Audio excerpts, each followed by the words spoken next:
Ndabahaye ikaze murano makuru yaranze iyi ndwi turiko turasozera tuyahera ku ngingo zikurikira. Ku munsi wa mbere igenekerezo rya 13 ku kwezi kw'icumi niho abarundi bibuka imyaka 63 iheze umuganwa Rudoviko Rwagasore agandaguwe munyepolitike Tazian Sibomana akabona ko indongozi zari zikwiye kwicara zikigira hamwe ijambo ryashikirijwe n'uwo yarondeye intahe yo kwikukira kugira ngo barikwirikize. Namugudejwe gutunganya amatora seni warashize habona ikirangamisi c'ingene amatora azogenda bamwe mu banyepolitike ariko bakabona ko ico kirangamisi kitaborohereza mu bikorwa byabo. Ibyo ni do ryano makuru ni mukanya sangwe kaze.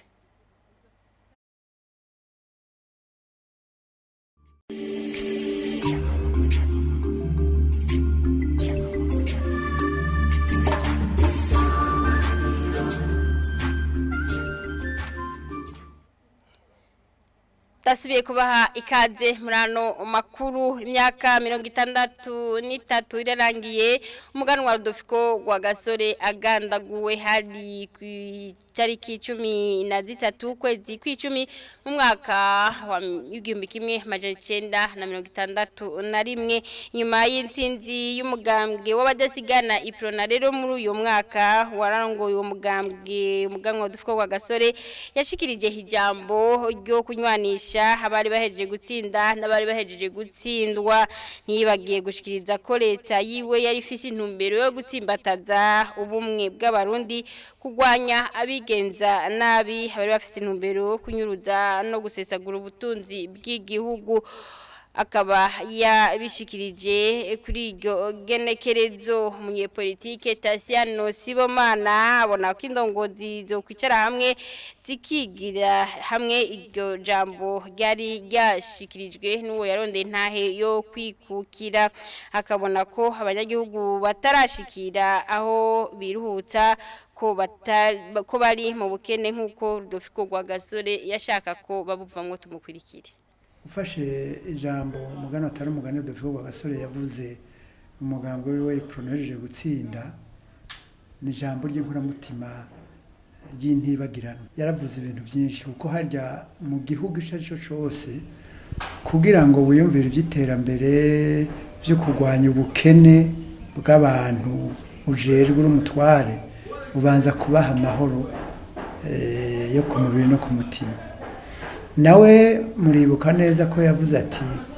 jewe nzokwemera ko twikukiye koko umurundi wese yiruhukije akavuga ati ashi akumva ko yikuye ku muzigo wari umuremereye akumva ko leta nk'uko yabivuze ibaye umuvyeyi wa bose kandi gakingira bose. Ibyo rero turabikeneye cyane gose ko leta umurunda yumva akiruhutsa kumva ko afise leta imukingira itaraba nkunzi itaraba uwo basangiye umugambwe ari umurundi wese. Hanyuma turi mu gihugu gikenye yaranabivuze ati ibibazo tugiye kwihatira mu nyuma y'amatora nibiraba ubukene abarundi murimo n'ubu tukiriko nibiraba amatongo yanyu n'ubu murazi ko ibibazo by'amatongo ari byo byuzuye mu masentare y'igihugu. Ivyo byose murumva umenga ni ibibazo tukiri mu za 61 aho umugambo w'iprona watsinda. Iryo jambo rya Rwagasore umenga ni ryavuze ubunyene ubu bisigura ko rero ivyo byose tubifatiye ko haba muri aba ivy'ubukene abarundi turimo haba mu by'umutekano haba mu by'amashuri nibaza ko twofatira kuri byose dukeneye koko igihugu cyacu tugisubiza itekane iryo jambo uwo rijaka ari umutegetsi akaraba ati mbe iri jambo ryose kuva ku ntango gushika ku mpera nokora iki kugira ngo ndabikore uko Rwagasore yari yabipanze yari yavyimviririye abarundi. Nibaza ko ibintu byo hinduka neza nkuko tubyifuza. Amatora y'abashinga amateka tekanije kuzobigenekezo rya gatanu ruheshi mu mwaka wa 2025 akazobera rimwe n'amatora y'abajenama b'amakomine biri mu kirangamisi c'umugwi w'igihugu ujejwe amatora seni kikaba cashizwe habona ku munsi wa kabiri umukuru w'umugwi seni Prosper Ntagwamiye akaba yamenyesheje ko amatora y'abakenguza amateka nayo bitariki 23 ukwezi kw'indwi mu mwaka wa 2025 ay'abakuru b'imitumba n'abarongoye amakati akazoba itariki 25 ukwezi k'umunani uyu mwaka uza umugujeje gutunganya amatora seni bwamagarira abantu bakwije ibisabwa kuzotora mu matora yemirije bakiyandikisha ku bigenekezo bya 22 gushika igenekezo rya 31 uku kwezi kwa gitugutu na ikiringo cyo gushikiriza no kuraba ko batanze ibisabwa bikwiye mu gujeje gutunganya amatora seni kubazitoza rwego rw'abashinga amateka n'abajenama b'amakomine ni ku bitariki 9 gushika itariki 12 ku bitariki 9 z'ukwezi kw'icumi gushika itariki 23 muri uyu mwaka wa 2024 bamwe mu barongoye imigambwe bakabona ariko ko ibyo bizobabuza kubandanya bigisha abanywanyi na rijya amatora yabo azobitariki 5 kwezi kwa gatandatu mu mwaka wa 2025 umwanya wo kuja mu gatatu mugamba tubaje kuja gutora c'est fini amatora yahejeje c'est fini president yahejeje ubare amatora yahejeje naswawe. Uyo ni mukuru w'umugambwe APD ashikiriza amakenga y'ingene kirangamisi c'amatora cerekana ko amatora y'abashinga amateka n'abajenama b'amakomine azoba itariki 5 kwezi kwa gatandatu muri 2025 ariko bakaba basabwa kuba bashikirije amadosiye y'abitoza muri ibyo bibanza kugera mu kwezi kwa12 umwaka wa 2024 kubwiwe akabona ko amatora yaheze kuko ngo nta mwanya bazoba bafise kubwiwe akabona ko n'imiburiburi bari bakwiye kongereza ikiringo kugira ngo babandanye bigisha abanywanyi babo. Umwanya wo kuja mu gatatu mugamba tubaje kuja gutora c'est fini amatora yahejeje c'est fini president yahejeje ubare amatora yahejeje naswawe ishaka wabonye nta mu njoro ku 12 division card amatora no kwete wacu division 6 rero umwanya wo kuja mugamba wanje mu kwa gatatu tubaje kuja gutora c'est fini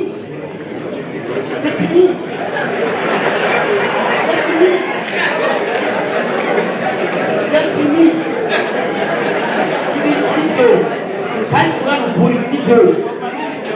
kubera ibitagi no kwa 12 kumatora no kwete kwa gatanu umwana no kwinjira mu kwa kane baje gukora imugambwe kamaye ngo uko iki bari bose nateze mangide dekaraje yo kwezi kumwe mugabaje kije bakoze ku dekaraje ya migatari atanda c'est possible ureke cyangwa amadosi kwa kane cyangwa gatatu sino wetu uzoba kamatora mwayahejeje azobiterejo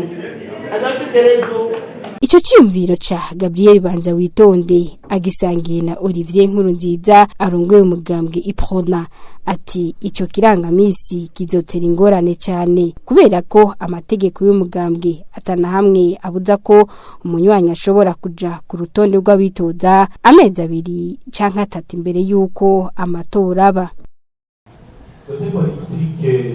nagize karestiye zizotera ingorane cyane ikibuza ko je dodera umwana kuko amategeko y'umugambwe namwe bibuza ko umunywanyi mushasha n'aborose aguye mu wundi mugambwe cyangwa twahorana yarabisa agatima mu mezi 2 cyangwa 3 ndamushira kuri liste ntanamwe uciye muri isa rero asimbo kandi je yisema rero y'uganira na umuritsi ibyo takirika babirumvikana ariko ndagwakaro mu gihe cyangwa agasore abagiye ko kushikana babarendetse bandi bari mu yindi migambo ariko abakobenga guca abatora hasigaye kukwezi baje muri liste ya Corona kandi baratuma independence show none abantu ko yabakombetse mu mwanya wa makara baje cyo byabuje cyo bituma gufata simwa bikora politike barebe kurode umuntu n'abya umwanyo ndashaka kumvisa umwanyo no munsi ejo akava icyo kimwe na liste yaba Prosper Ntagwamiye umukuru w'umugwi Iseni avuga ko ico kiringo co gutanga amadosiye mu kwezi kwa 12 mu gihe amatora abashinga amateka n'abajenama b'amakomine azoba mu kwezi kwa 5 no kugira ngo bafata umwanya ukwiye wo kuraba amadosiye y'abitoje muri ivyo bibanza ko bakwije ibisabwa n'amategeko. Ibi rero mwavuze bya validité na consigne none kwemeza gute liste utaramenya ko abari ku rutonde rw'iyo liste bakwije ibisabwa bya biro by'ubwoko bya bitigiri bisabwa ubiverisha gute liste itaje dore dukorera muri liste itazwi ico ni kimwe ni contrainte ya mbere iya kabiri iyo abamwe tubwira muti twese imigambwe tuzokwitoza mu matora yose mu ma province yose n'amakomine yose byarikoro none ushobora gusanga imigambwe 34 mu badepite yakwije intara zose n'amakomine yose mu bakonseil communaux iri mu province imwe mu makomine makeyi ivyo byose rero ibintu bisabwa tubimenye imbere y'igihe ivyo namwe twobimenya tutabonye ko liste ikwije ibisabwa nagomba abanyamigambwe nidusigana inkore ku maso twese twumva ibisabwa namwe mwigore ayo magiste muyadorikanye. Ayandi makenga abanyamigambwe bashikirije nikijanye n'ingene abazokwandika bazotora bashizweho kubwo urongoye umugambwe Iprona Olivier Nkurunziza abona ko hari hagahaze. Igiciro c'isukari caragabanijwe n'ubushikiranganje bw'ubudandaji kuri uyu wa kane cyavuye ku mafaranga 8,000 gishigwa ku mafaranga 6,000. Mushikiranganje Marie Chantal Nijimbere yashikirije ico giciro gishasha nyuma yaho hagiyeho umugwi ujejwe kwiga igiciro c'isukari nyuma kandi yaho mukuru w'igihugu yari yashikirije ko amafaranga 8,000 agugwa ikiro kimwe c'isukari ari ku munyagihugu n'abanyagihugu bo muri quartier ya 5 zone Ngagara ku mugwa mukuru w'ubutunzi politike mukuru w'ubutunzi Bujumbura barashima ko leta yagabanuye igiciro c'isukari ya Sosumo igashika ku mafaranga 6,000 ku bwabo ariko ngo icyo giciro kiracari hejuru bagasaba ko n'ubu cyo gusubirwamo. Kundi ndabyumva uko bareba bagabone igiciro cy'isukari nko ku banyagihugu twebwe twobona icyo giciro bagabanyije ko ari kikiri kirekire cyane ko bogabanya bakashitsa nko ku 4,000 basi kugira ngo n'umuntu muto basi afume akeneye n'akarobo afuma kagura 2. Tubyakiriye neza kubera bagabanuye nibyo mugandi turabibona uyu munsi mbere ntitwanarose bamwe twari twagumye twikubita ngaha tugira ngo bashikiriho none ntirashika ngaha uyu nta niyafise ubu umva rero turaheba ico c'ibihumbi 6 yego biragendeka umuntu yo gerageza ariko kare ku 8,000 urabona biragoye k'abantu bato batataho wisumamwo ubuhebuye yego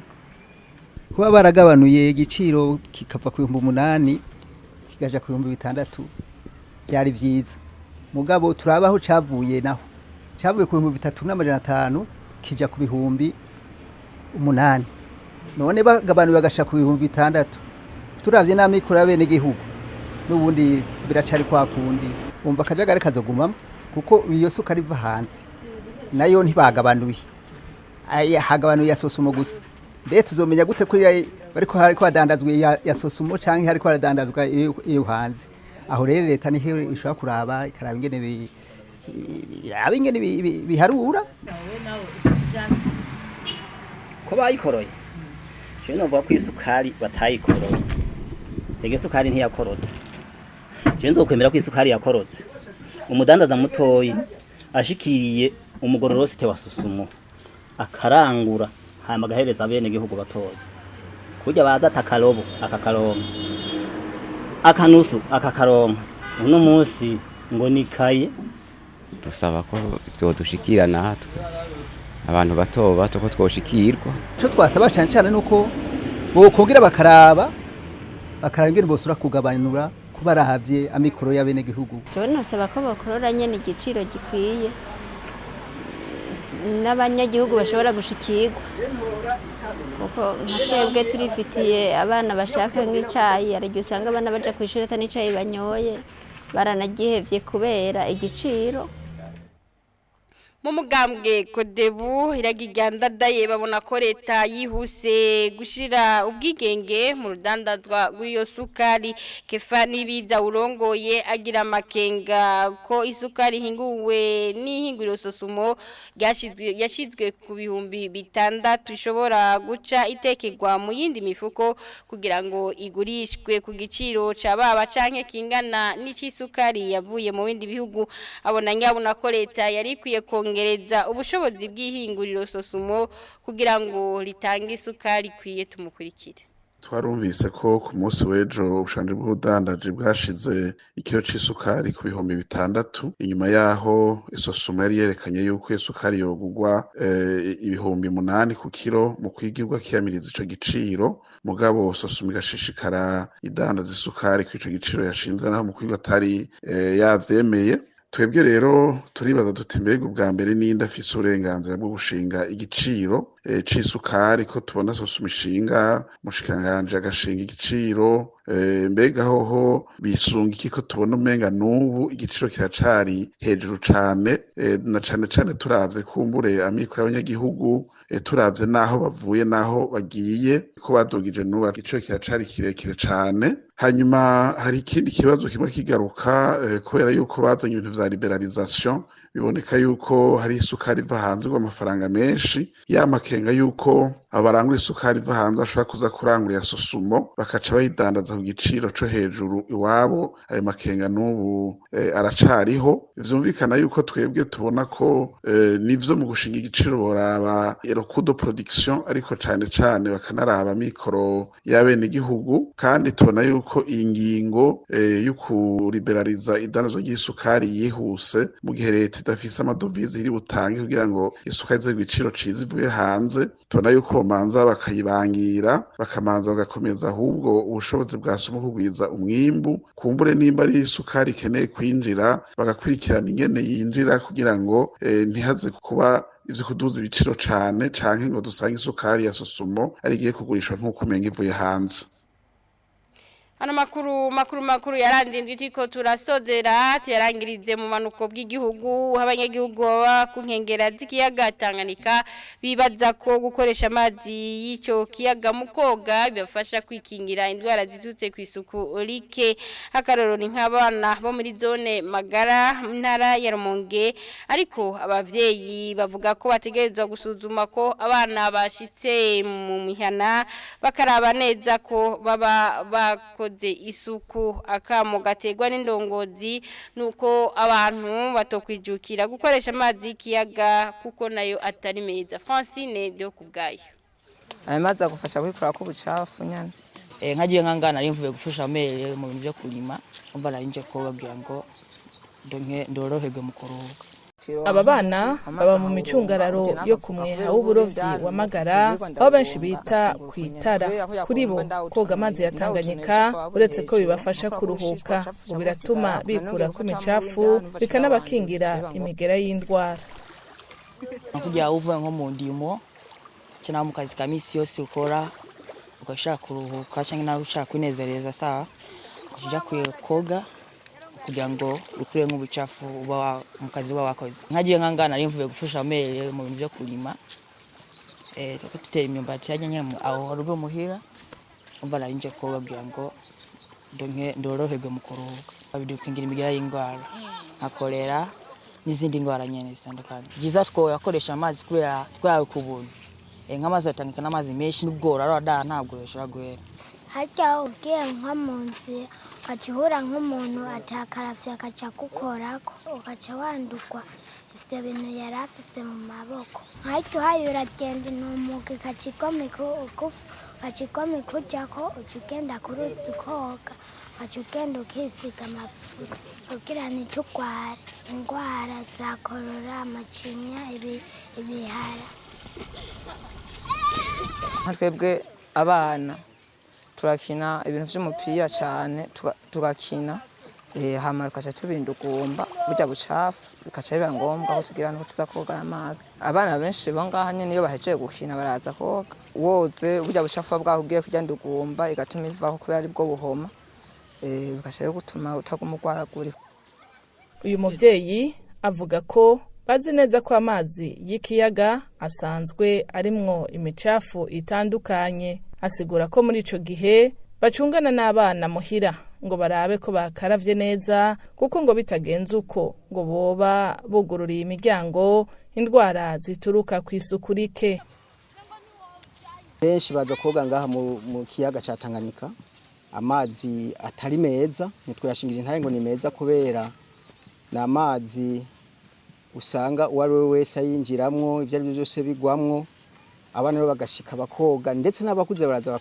bakoga. Hanini rero twebwe ingene twikingira cane cane mu ngo iwacu. Mbere gukora ku kintu cyose afungura no gukaraba neza n'amazi n'isabune. Hanyuma kandi ico twitwararika mu bikoresho byo mu gikoni tuza kubisukura, byo bakabisukura neza, amabana bakafungura bakaravye neza n'isabune, kuko aya mazi naho babaje koga mbere ugiye kubikurikirana kenshi naho boga usanga ari kwikubitamwo gusa, ntibinyukura no kunezererwa gusa kubera bari mu ntwaro ngo bahimiriza abo bajejwe kwitwararika kugira isuku aho babaye naho bakorera. Musitanteri wa komine Rumonge Augustin Minani akavuga ko bababuza gukoresha amazi y'ikiyaga batayatetse kubera ko asanzwe atari meza. Mu itangazo ryo kuwa 15 ukwezi kw'icumi, amakungu ahimbaza munsi yariye gukaraba intoke n'isabuni, ubushikiranganji bw'amagara y'abantu bwamenyesheje ko ari akaryo keza ko kwibutsa ko gukaraba neza bifasha kwirinda indwara z'ibiza zituruka ku isuku rike nka kolera n'akaranda k'ibihara bituruka ku nkende zibangamiye abanyagihugu. Arakoze Francine ndo kubgayo ningaharira makuru yaranze indwi twari twabateguriye cyarangirira. Ndabashimira mwebwe mwese mwariko murakurikira mugire bivyiza.